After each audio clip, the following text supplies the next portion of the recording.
what some of you guys are thinking. You're thinking to yourselves, just how big of a deck does this guy have? And some of you guys are thinking, did he just say he traded his Gibson in for an Epiphone? Well, the answer to at least one of these questions is coming up next.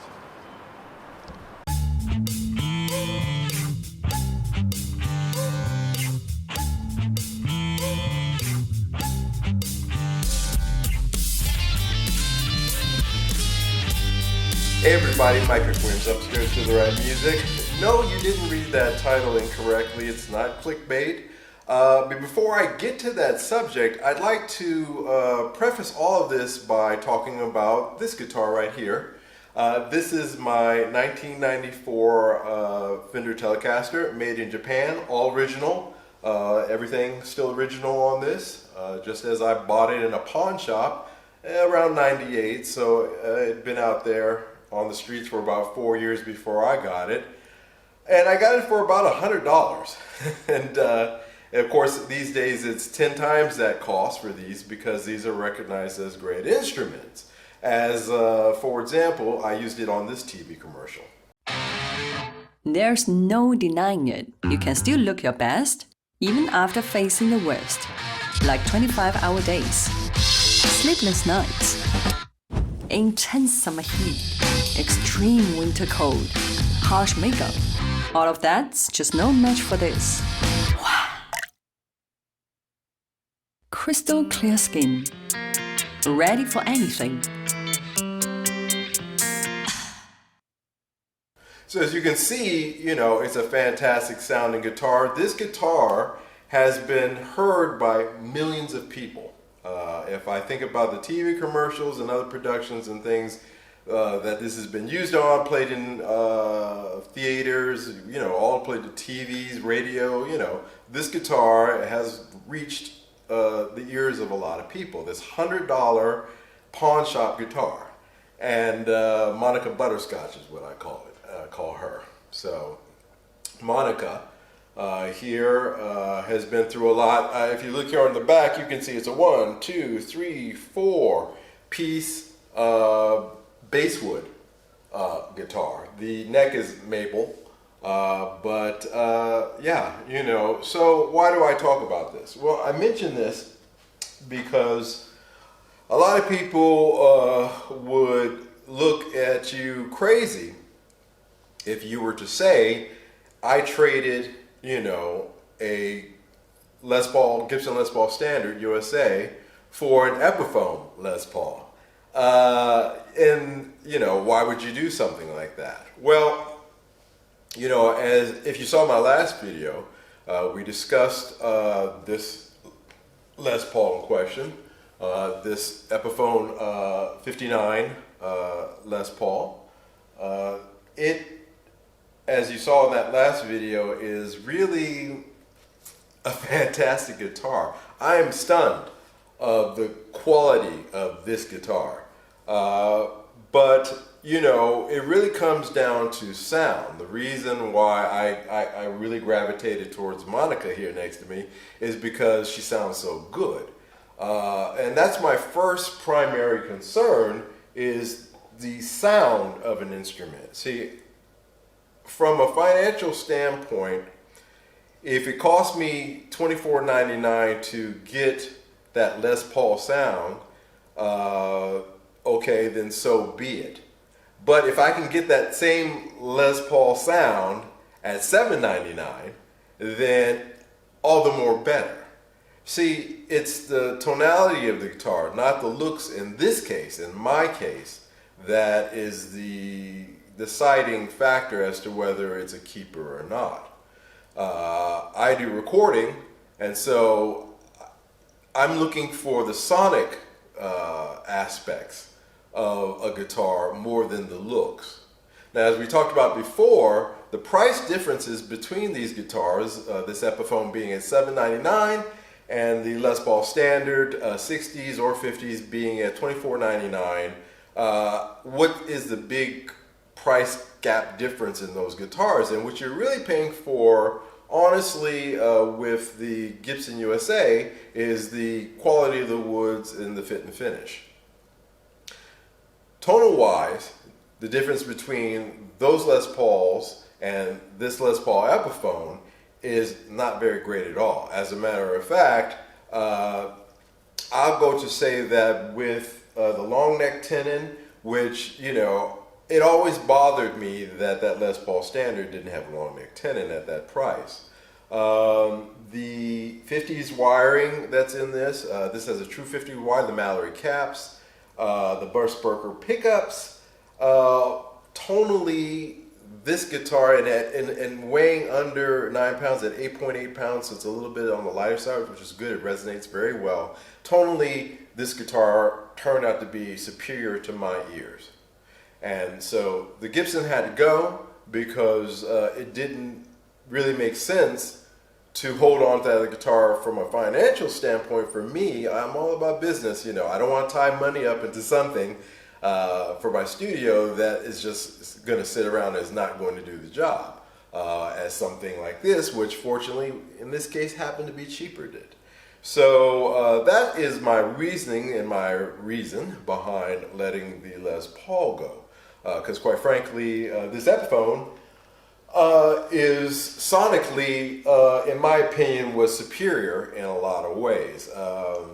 I think upon further reflection that with this Epiphone, I feel that the thin poly coat really helps a lot in terms of the resonance of this guitar. Because you don't have a thick poly coat on it, so you're getting a lot of better sonic possibilities out of the build of this guitar as far as its wood is concerned than you would out of a regular Epiphone with that thick poly coat, which always turned me off. It always made it feel toyish. This thing does not feel like a toy at all. This is a serious instrument. The other thing upon having it here for a while too is when you play a chord on it, you know, it really, you can feel it resonate through your body. It's a very acoustically just unplugged fine instrument.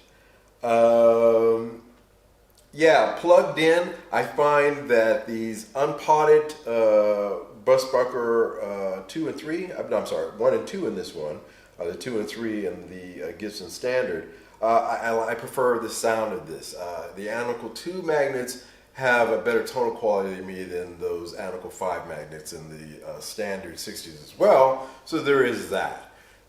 So that's really my reasoning behind making that switch and sticking with this as my Les Paul. I'm happy that I have found a Les Paul that gives me in the studio that Les Paul quality that I was looking for. You know, when you double guitars, you want to use different guitars. You want to use, if you're doing you know, lead stuff with your single coil telly, then to have some rhythm stuff being played underneath with the humbuckers thickens the tone out. So that was the reason why I wanted to get a Les Paul. This crazy down the rabbit hole search for a Les Paul that's taken about 3 or 4 years now, maybe 5, if I really thought about it, and it just so happened to culminate with this instrument. So I'll have more tonal possibilities in the studio in terms of my mixes when you do something like that. So those are my considerations. Yours may be different. I really personally don't care about the looks. Of course, the Gibson Standard is a far better looking guitar in terms of its top, but this Epiphone is nothing to sneeze at either. You know, but aesthetics is a secondary thing to me. Like you know, people say that they didn't like the old Epiphone headstocks. It was a little bit thicker than this, actually. So this is the new Epiphone headstock. They didn't like those. They prefer these. That's not what turned me off of Epiphone. It was the way that they felt. They just felt not toyish. That's a very wrong way of saying it, because certainly there's a lot of Epiphone players out there that are, you know, they're gigging the hell out of their instruments. So I don't want to use that term. I would say it just didn't feel substantial, I guess is the best word that I could use. And when you hold those two guitars, you'll understand what I mean, the standard versus the Epiphone standards. However, when you hold this guitar, you really do feel the quality of it. It's a quality instrument all unto itself. So that's my video for today, my reasonings behind making that switch, and giving you a little bit of an update after playing this guitar for a couple of weeks now. Yeah, you know, I'll say it again, Epiphone really knocked it out of the box with this one. I really do love this guitar. I am so glad, as I was saying, that my search for a Les Paul is over. I don't have to even think about them anymore. You know, if one comes across that I can get in demo and then put it out for sale on my Reverb shop, I will consider doing that down the line. This one was actually supposed to be that. I just bought it so I could demo it and put it on my Reverb shop. It ended up being the Les Paul, Gibson Les Paul that ended up going. I like this guitar that much, if that helps anybody out there. You know my bona fides. If you want to hear more of Monica, down in the link below, you can check out my last album, Asonoki, that features 100% this Telecaster in it, if you want to hear the tones of it. And you know, I guess the takeaway from this show is that, you know, $100 and this thing has paid for itself 1,000 times or more over. Tens of thousands times over. And so you really need to think about the quality of the instrument and not the price, because price doesn't always equate to quality. You can pay a great deal for something and it may not be of great quality. It may just be something that is a fad or in demand at that time. You can find something inexpensive like a $100 pawn shop Telecaster that, you know, has, you know, really shown its true quality, its true characters. And I say the same thing with this Les Paul by Epiphone. I think that you are getting a fantastic value for the money that you're paying for it. And if value and those things are your considerations, then I say go for it. If you're really worried about, you know, your friends saying, oh, well, it's not a Gibson, well, you know, you need new friends. Actually, though, once you plug this in and they hear it, nobody is going to question, you know, you buying it. In any cases, I also said before, they're two separate instruments. You shouldn't try to do a value judgment between the two of those. You should do a value judgment between this guitar and some of the Japanese-made guitars like this Telecaster. And it holds its own. So, you know, when Epiphone China came out with this, I said, hey, they finally reached that pinnacle, that inflection point where their quality is getting up to this level. And who's to say, maybe in 20, 30 years, like this one, this guitar will also be 10 times in value, if that's something that also you take into consideration, which I sometimes do. Anyway, thank you so much for taking the time to watch this short video today. Hope you enjoyed it, and until the next show, take the time to comment. Until the next show, take the time to subscribe, and until the next show, you take care of yourself as well. Bye-bye.